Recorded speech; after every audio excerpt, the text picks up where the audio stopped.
Jesus परिवार में आपको जय मसीह की।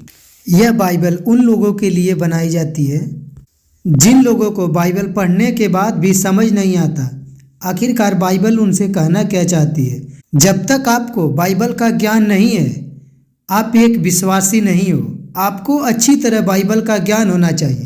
बाइबल का अच्छा ज्ञान पाने के लिए और अपने बच्चों को भी बाइबल के ज्ञान के बारे में जानने के लिए हम बाइबल के सही शिक्षा को आपके पास एक कहानी के द्वारा लाए हैं।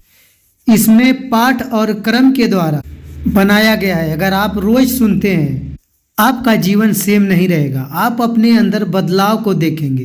अगर आपको बाइबल नहीं पढ़ने आती और पढ़ने के बाद भी समझ नहीं लगती, तो आप चैनल को सब्सक्राइब कर लीजिए। आपके लिए एक सुनहरा मौका है परमेश्वर में जुड़ने के लिए। आज का वचन है गलील की पहली यात्रा। मती और मरकुस और लुक्का ने प्रभु के बारे में क्या बताया। मती के 4 अध्याय 23 और 24 वचन, मरकुस के 1 अध्याय 34 और 39 वचन, लुक्का के 4 अध्याय 42 और 44 वचन। नासरी के लोग कफरनहूम के लोगों से कितने अलग थे। वे सुनते थे और मानते थे और चंगाई पाते थे। क्या आप लोगों की उत्तेजना की कल्पना कर सकते हैं? उन लोगों के अंदर कितना विश्वास था, जैसा कि मती और मरकुस और लुक्का ने बताया है। अगली सुबह इसके पहले कि सूर्य पूर्वी आकाश को रोशन करे, यीशु अपने प्रार्थना करने के लिए एकांत में गए। बहुत जल्द शहर के लोग उसे ढूंढने लगे।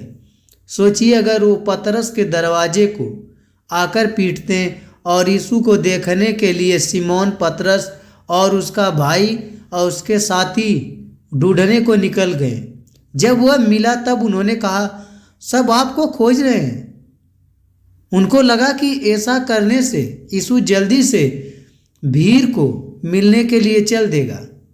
जो भीड़ आई थी, जो इकट्ठी हुई थी, जो लोग पतरस के दरवाजे को आके ठोक रहे थे, क्या वह इसी कारण के लिए नहीं आए थे? उन्हें मनुष्य पकड़ने वाला ही तो बनाना था। लेकिन यीशु ने कहा, आओ हम पास के गांवों में जाते हैं ताकि मैं वहां भी प्रचार कर सकूं। इसलिए मैं आया हूं। दूसरे शहर और देशों को और भी आवश्यकता कि वे परमेश्वर के राज्य के बारे में सुने।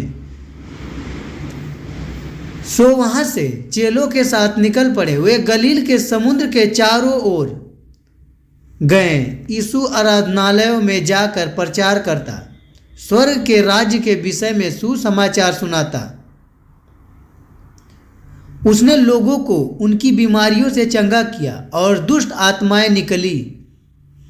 आज के जो प्रभु के अनुयायी हैं, जो प्रभु को मानते हैं, वह लोग अपना अपना चर्च बना के लोगों को बुलाते हैं, आओ हमारे चर्च में। जो वो साक्षात परमेश्वर था, वो खुद धरती पर आया, लोगों को जा जा के समझाता था। वह चाहता तो खुद बोलता, मैं भी एक कलीसिया बना ले रहा हूँ, सभी लोग आएंगे और यहीं पर उनका छुटकारा होगा पापों से, जो विश्वास करेंगे। मगर प्रभु ने ऐसा नहीं किया। प्रभु को कबूतर के द्वारा भी बताया गया था। उसके ऊपर कबूतर उतरी थी, स्वर्ग से आवाज आई थी। यहोवा ने खुद बादल को चीर के उसे अपना बेटा स्वीकार किया था। मगर प्रभु ने ऐसा नहीं किया कि खुद का चर्च बना के कलीसिया इकट्ठी करके सभी को बताएं। प्रभु जा जा के, उन्हें दुख था, तकलीफ था अपने हृदय, कितने अपने बच्चों को बचा लूं। वो अपने कार्यों के लिए आए थे। और आज की मसीहत बस बैठी है, सोचती है बैठे बैठे सभी लोग मेरे पास आएँ। क्या आप उनकी कल्पना कर सकते हैं जब बहुतेरे लोग अपने बोझ और पीड़ा से मुक्त किए गए? सोचिए कैसे इस चमत्कार करने वाले व्यक्ति की कहानी के द्वारा उसे पूरे क्षेत्र को उलट पुलट करके रख दिया। क्या उन्होंने उसके वह कड़ों के बारे में बात की थी? क्या उन बातों को खत्म हो गया होगा जो प्रभु ने उन लोगों को चमत्कार दिखाया, जो वह उनके लिए कर रहा था? या परमेश्वर के राज्य का संदेश उनके अंदर जो समाया था? गलील के क्षेत्र के दौरे और क्षेत्र के सभी यहूदी गांव और कस्बों की सभाओं में उपदेश देने के बाद यीशु कफरनहूम को अपने शिष्यों के साथ लौट गया और पतरस और अंद्रियास और याकूब यूहन्ना अपने सभी मछली पकड़ने के व्यवसाय में लौट गए। लेकिन लोगों ने यीशु के पास आने से बंद नहीं किया था, वह आया करते थे। एक दिन लोगों की यह पूरी भीड़ समुद्र की तटरेखा पर एकत्रित हो गई। वे यीशु से परमेश्वर के वचन को सुनने के लिए चढ़े जा रहे थे। सिमोन और अंद्रियास पास खड़े थे, अपने जाल धो रहे थे। खाली कश्तियाँ उनके पास पड़ी थी। यीशु उनमें से एक कश्ती में चढ़ गया और सिमोन पतरस से कश्ती को पानी में ले जाने को कहा। यीशु कश्ती में से भीड़ को प्रचार करने लगा। जब उसका प्रचार समाप्त हुआ, उसने पतरस से कहा, अपने जाल समुद्र में मछली पकड़ने के लिए डालो। इस दिन सिमोन पतरस बहुत थका हुआ था, वह बहुत हताश था। उसने बहुत घंटे जाल को पानी में डाला, लेकिन उसको कुछ तक नहीं मिला, एक मछली तक नहीं मिली। उसने कहा, स्वामी, हमने पूरी रात परिश्रम किया पर हमें कुछ हासिल नहीं हुआ, लेकिन आपके कहने पे एक बार फिर जाल फेंकता हूँ। आप अंदाजा लगाइए, जो रोज शिकार करता हो, जो बरसों से शिकार करता आया हो जन्म से, और उसने पूरी रात शिकार किया, उसको नहीं मिला, और कोई आके उसे कहे कि एक बार और मेरे कहने पे कर। उस समय इतनी बड़ी जाल समुद्र में डालना फिर निकालना नदी से बहुत मेहनत का काम होता था। जाल इकट्ठा करना, पूरी रात पतरस और उसके जितने भाई थे सभी लोग लगे रहे, मगर कुछ हाथ नहीं आया। फिर भी वह प्रभु पे कितना विश्वास किया। प्रभु की एक बात सुनने के बाद वह मान गया। आज के विश्वासी हैं, प्रभु अपने वचन से कई बार मना करता है लोगों को, ऐसा ना करो, ये करो, नहीं सुनते।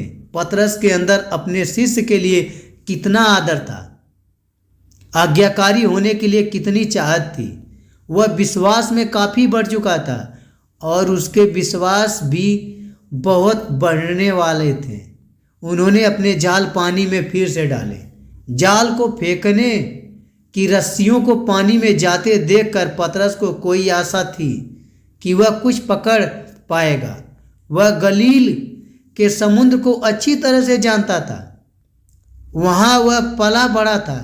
कितनी रातों वह पानी में मछलियाँ पकड़ चुका था, कितने घंटों सितारों के नीचे बैठकर अपने परिवार की देखभाल करने के लिए प्रार्थना की, कितने दिनों जलती धूप में जाल को धोया।